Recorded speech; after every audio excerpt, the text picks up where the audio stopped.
ओम काली काली महाकाली कालिके परमेश्वरी सर्वानंदकरी देवी नारायणी नमस्तुते। ओम ह्रीं ह्रीं क्षीं ह्रीं ह्रीं प्रीं ह्रीं। सभी लोगों को जय श्री राम, जय हनुमान जी महाराज की। आज हम माँ भगवती पराशक्ति का एक मंत्र है जिसका श्रवण हमने अपने चैनल पर उपलब्ध करा रखा है। उसी मंत्र का हम आपको विधि विधान अपने इस वीडियो में बताने वाले हैं। जो लोग अपने शत्रुओं से परेशान रहते हैं, तंत्र मंत्र टोना टोटका की बाधा से परेशान रहते हैं, भूत प्रेत बाधा से परेशान रहते हैं, ब्रह्म राक्षस जैसी बाधाओं से परेशान रहते हैं और तमाम प्रकार की व्याधियां उनके घर में उपलब्ध होती हैं। अक्सर देखा जाता है कि जब भूत प्रेत की बाधा, नकारात्मक ऊर्जा की बाधा हमारे घर में रहती है तो घर का लगभग हर सदस्य विकृत होता है। कहीं ना कहीं उसे कोई ना कोई बीमारी होती है, या कहा जाए तो बुद्धियां कार्य नहीं करती हैं। बुद्धियों का भी एकदम, बुद्धि में भी एक प्रकार की बीमारी ही हो जाती है। सोचने समझने की क्षमताएं कम हो जाती हैं। आज हम जो मंत्र आपको बताने वाले हैं यह हर प्रकार की भूत प्रेत बाधा को दूर करेगा, हर प्रकार की नकारात्मक शक्ति को आपसे दूर करेगा।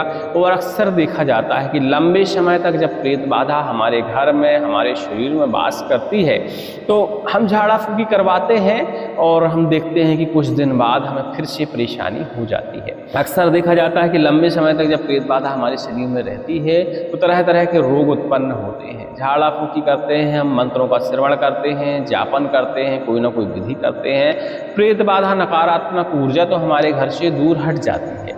लेकिन जब लंबे समय तक रहती है तो हमारे शरीर में तरह तरह के रोग उत्पन्न होते हैं। प्रेत बाधा के जाने के बाद भी वह रोग हमारे शरीर में रह जाते हैं, ये अक्सर देखा जाता है। और लोग इसी में कंफ्यूज होते हैं, वो इलाज नहीं कराते, क्योंकि अक्सर झाड़ा फूकी कराने के बाद हमें इलाज अपना कराना चाहिए। प्रेत बाधा तो तंत्र शक्तियाँ दूर भाग जाती हैं, लेकिन हम देखते हैं कि बाद में हम बीमार रह जाते हैं तो हमें उस चीज़ का इलाज कराना चाहिए या कुछ और उसका विधान देखना चाहिए। तो आज जो मंत्र हम आपको बताने वाले हैं, जिसका विधि विधान बताने वाले हैं, इस मंत्र के प्रयोग से भूत प्रेतों के द्वारा उत्पन्न बीमारियां, शरीर में तरह तरह के ज्वर, तरह तरह की तकलीफें वो दूर हो जाती हैं। तो यह विशेष मंत्र है। इस मंत्र का यदि आप प्रयोग करते हैं, झाड़ा फूकी के बाद इस मंत्र का यदि आप प्रयोग करते हैं तो निश्चित ही मानिए कि आपकी बाधाएं, समस्त प्रकार की बाधाएं दूर हो जाती हैं। और ऐसा नहीं है, इस मंत्र का आप झाड़ा फूकी में भी प्रयोग कर सकते हैं। जरूरी नहीं है कि भूत प्रेत ही हो शरीर में तभी इस मंत्र का आप प्रयोग करें। नॉर्मल रोग भी होते हैं, जैसे शरीर में असाध्य ज्वर हो जाना, असाध्य बुखार हो जाना, गठियावात हो जाना, तरह तरह की बीमारियां देखिए शरीर में होती हैं। कलियुगी जीवन है और कलियुगी प्राणियों के शरीर में तरह तरह की बीमारियां होना स्वाभाविक है। तो उन सब बीमारियों में भी इस मंत्र के द्वारा आप झाड़ा लगा सकते हैं। और इसकी विधि भी बहुत आसान है। महिला हो, पुरुष हो, बच्चे हो, कोई भी इस मंत्र की सिद्धि कर सकता है और कभी भी अपने ऊपर भी झाड़ा लगा सकता है, अपने परिवार के सदस्यों के ऊपर भी झाड़ा लगा सकता है, परोपकार में इस मंत्र का प्रयोग कर सकता है। और अक्सर देखा जाता है कि जो लोग परोपकार में मंत्र का प्रयोग करते हैं उनके मंत्र की शक्ति दिन दुगनी रात चौगुनी बढ़ती रहती है। यदि एक बार आप किसी के ऊपर झाड़ा लगाते हैं और उसको आराम लग जाता है तो समझ लीजिए आपके मंत्र की शक्ति जो है 10 गुना बढ़ जाती है। तो मंत्र देखिए, सीखा करिए, उनको कंठस्थ किया करिए, उनकी साधना भी किया करिए, लेकिन उनका परोपकार में ज़्यादा प्रयोग किया करिए। धन कमाने के उद्देश्य से नहीं, सिर्फ दूसरे को ठीक करने के उद्देश्य से करेंगे तो मंत्र की शक्ति बढ़ती रहेगी। माँ भगवती का यह मंत्र समस्त प्रकार की बाधाओं का हरण करता है, जैसा कि हम बता चुके हैं। चलिए अब मंत्र एक बार हम श्रवण कराते हैं और फिर इसकी हम शॉर्ट में आपको विधि बताते हैं, क्योंकि इसकी विधि ही छोटी है, कोई भी कर सकता है। इस मंत्र को करने में ज़्यादा तकलीफ नहीं होती, ज़्यादा सामग्रियाँ नहीं लगती, ज़्यादा मुहूर्तों की ज़रूरत नहीं है। बहुत ही आसानी से यह मंत्र आपका सिद्ध हो जाता है और बहुत तीव्र गति से यह मंत्र प्रभाव भी दिखाता है। ओम काली, ओम नमो चंडी महाचंडी चंडिके दुष्ट दंडनी चंडमुंड हरि देवी भंडासुर खंडनी।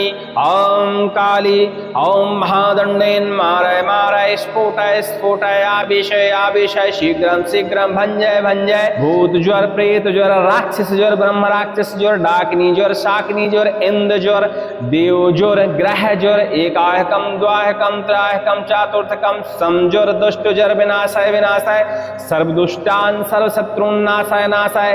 ओम ह्रां ह्रीं ह्रूं ह्रः फट् स्वाहा ओम काली।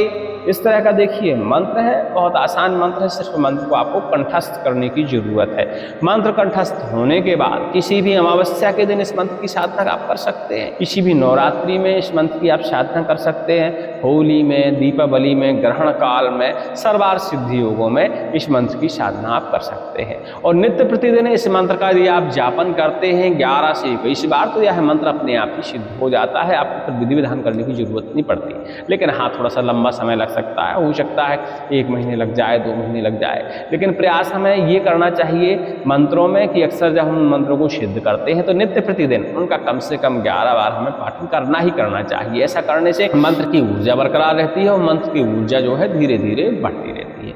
नवरात्रों में इस मंत्र को सिद्ध करने के लिए या किसी भी मुहूर्त में इस मंत्र को सिद्ध करने के लिए माँ भगवती का चित्र अपने पास स्थापित कर लें। किसी मंदिर का उपयोग कर रहे हैं तो मूर्ति वहाँ होगी ही, स्वाभाविक है, तो मूर्ति का उपयोग आप कर सकते हैं। बढ़िया से देवी माँ का स्नान ध्यान कराइए, धूप दीप अक्षत पुष्प ये सारी चीज़ें अर्पण करने के बाद माँ भगवती से हाथ जोड़कर प्रार्थना करिए। उनसे प्रार्थना करिए कि हे माँ भगवती, आपके कुछ शब्द हैं जिनका हम पाठन कर रहे हैं, हमें नहीं पता कि ये शब्द अशुद्ध हैं या शुद्ध हैं, इनके क्या परिणाम होते हैं, क्या इनसे होगा नहीं जानकारी है, लेकिन हम तो पूर्ण श्रद्धा से इन शब्दों का जाप करेंगे, पाठन करेंगे।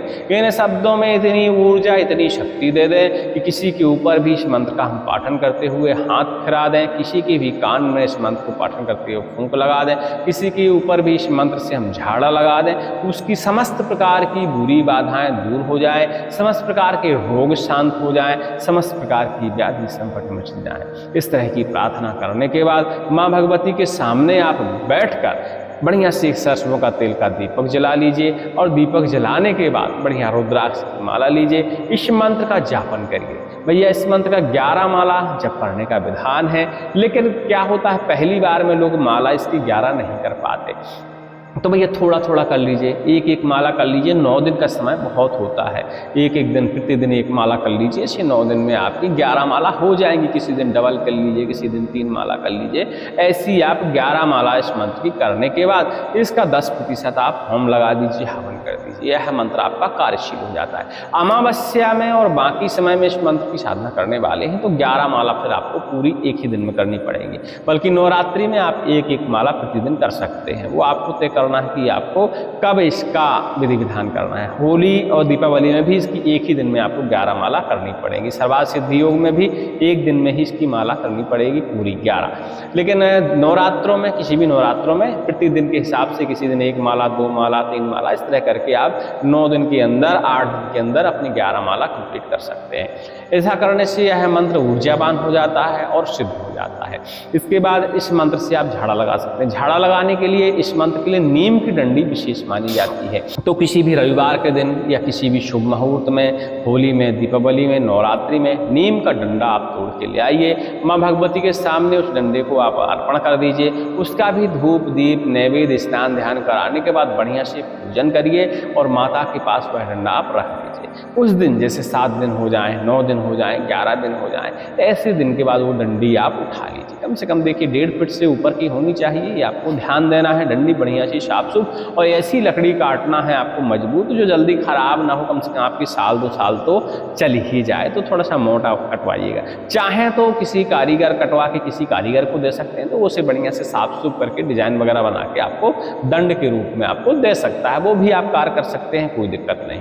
माँ भगवती को अर्पण करने के बाद जब भी आपको जरूरत लगती है कि किसी के ऊपर प्रेत बाधा है, तंत्र बाधा है, नकारात्मक ऊर्जा है, डाकनी साकनी है, ब्रह्म राक्षस है, या फिर साधारण बुखार ही है, साधारण कोई रोग है, गठिया बात है, ब्लड प्रेशर की समस्याएं हैं, कई तरह की बाव की बीमारी है, सिर दर्द की समस्या है, कमर दर्द है, बिच्छू दंश है, मतलब किसी भी प्रकार की समस्या में इस डंडे से आप झाड़ा लगा सकते हो। झाड़ा लगाने के लिए डंडे को अपने हाथ में ले लीजिए, मंत्र का पाठन करिए 1 से 5 बार, 11 बार, 21 बार, 51 बार तक आप पाठन कर सकते हैं, कोई दिक्कत नहीं। वैसे 1 से 5 बार ही पढ़ना चाहिए, इतने में आपका कार्य हो जाता है। डंडे के सहारे झाड़ा लगाइए, जिस जगह तकलीफ होती है उस जगह डंडे को स्पर्श जरूर कराइए और बस इतने में ही झाड़ा लग जाता है। झाड़ा लगाने के बाद थोड़ी सी अग्नि जला लीजिए, उसमें शुद्ध घी के साथ, गुग्गुल के साथ या लोभान के साथ इसी मंत्र का पाठन करते हुए आहुतियाँ दे दीजिए और जब अग्नि ठंडी हो जाए तो उसी को थोड़ी सी भस्मी ले लीजिए, उसका तिलक कर दीजिए, गले में तिलक कर दीजिए, उसी भस्मी को ताबीज में भरकर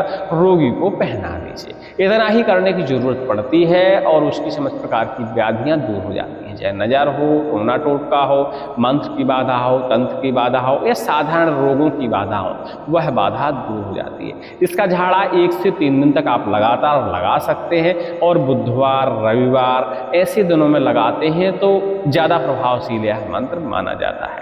तो अपने स्तर से आप देख लीजिएगा, लेकिन मेरा निवेदन ये है कि इस मंत्र का आप प्रयोग करके अवश्य ही देखिएगा, क्योंकि हम इस मंत्र से झाड़ा लगाते हैं तो तुरंत ही इसका रिजल्ट देखने को मिलता है। यदि भूत प्रेत की बाधा है, तंत्र की बाधा है तो 10 से 20 सेकंड ही लगेगा, इससे ज़्यादा समय नहीं लगेगा और सामने वाले को राहत मिल जाती है। तो आप भी प्रयोग करिए। अक्सर देखा जाता है कि लोग भूत प्रेतों से कम रोग बाधा से ज़्यादा परेशान होते हैं, तो यह मंत्र रोग बाधा में भी आराम देता है। लेकिन भैया ये नहीं, मंत्र हमने आपको बता दिया तो आप सिर्फ मंत्र पे ही डिपेंड हो जाएं। आप ध्यान दीजिएगा कि आप झाड़ा फूंकी के करने के बाद रोगी को डॉक्टर के पास जाने की सलाह जरूर दीजिएगा, क्योंकि देखिए जितनी औषधि मायने रखती है उतने मंत्र भी मायने रखते हैं। सभी को जय श्री राम, जय हनुमान जी महाराज की। एक निवेदन और है, यदि हमारी जानकारियाँ वास्तविकता में आपकी किसी काम आती हैं या नहीं भी आती हैं तब भी आप हमें कमेंट कर सकते हैं। यदि आप हमें कमेंट करेंगे तो हमें अच्छा भी लगेगा और यदि हमारी जानकारी पसंद आ रही है तो भैया लाइक कर दीजिएगा, नहीं निसंकोच डिसलाइक कर दीजिएगा। और यदि जानकारी वास्तविकता में हमारी आपके लिए उपयोगी है, किसी न किसी तरह आपको फायदा हुआ है तो भैया कमेंट में जय श्री राम जरूर लिखा करिए, जय माता दी जरूर लिखा करिए, कुछ ना कुछ तो लिख दिया करिए। और किसी को नहीं फायदा हो रहा है तो भैया ऐसा लिख सकते हैं कि भैया इससे हमें फायदा नहीं हुआ, कुछ ना कुछ तो लिख लिया करिए। ऐसा करने से देखिए हमें मेहनत करने में अच्छा लगता है और हमारा मन लगा रहेगा कि हम आपके लिए और जानकारियाँ थोड़ी सी लाते रहें, क्योंकि जो भी हम जानकारी आपको उपलब्ध कराते हैं या तो वो किसी न किसी शास्त्र से होती हैं या हमारे बुंदेलखंड में तो आप जानते हैं हर चौथे घर में एक तांत्रिक होता है, तो किसी न किसी तांत्रिक के माध्यम से आती है। और 80% या 90% जानकारियाँ हमारे गुरुजी के द्वारा हमें बताई गई हैं, जो कि अब नहीं रहे, लेकिन उन्होंने इतना लेखन हम लोगों के लिए किया है, इतनी जानकारियाँ इकट्ठी करी हैं हम लोगों के लिए कि हम वो जानकारियाँ आपको प्रदान करते हैं। और कुछ जानकारियाँ हम अपने शिष्यों के माध्यम से भी आपको प्रदान करते हैं, क्योंकि बहुत सारे मंत्र हैं, इतने सारे मंत्र हैं, उतने सारे मंत्र एक व्यक्ति अकेला तो सिद्ध कर नहीं सकता। तो समझ लीजिए कि हमने तो कुछ ही मंत्र सिद्ध किए हैं, लेकिन हम अपने शिष्यों को, क्योंकि गुरुजी ने हमें जो मंत्र दिए हैं वो अपने शिष्यों को हम दे सकते हैं, तो अपने शिष्यों को मंत्र प्रदान कर देते हैं। और जब शिष्य उन मंत्रों को सिद्ध करते हैं, उनसे झाड़ा फूकी करते हैं, लोगों को लाभ होता है, तो सेम विधि सेम मंत्र हम आपको चैनल के माध्यम से उपलब्ध करा देते हैं। मतलब कहने का मतलब है जो मंत्र हम आपको चैनल के माध्यम से बता रहे हैं उसका कहीं ना कहीं प्रयोग या कहीं ना कहीं उसका एक्सपीरियंस होता है। बाकी हमें ऐसी कोई जानकारी आपको उपलब्ध नहीं कराते जिसकी हमें खुद ही जानकारी ना हो। सभी को जय श्री राम, जय हनुमान जी महाराज। अधिक जानकारी के लिए टेलीग्राम में संपर्क कर लीजिएगा। फ़ोन भी हमारा आजकल चालू है, तो आप 12:30 के बाद और शाम तक कॉल भी कर सकते हैं। नंबर हमारा टेलीग्राम पर ही आपको मिलेगा, डिस्क्रिप्शन में लिंक मिलेगी, तो ज्वाइन कर लीजिएगा, वहाँ से आप नंबर देकर हमें कॉल कर सकते हैं। जय श्री राम।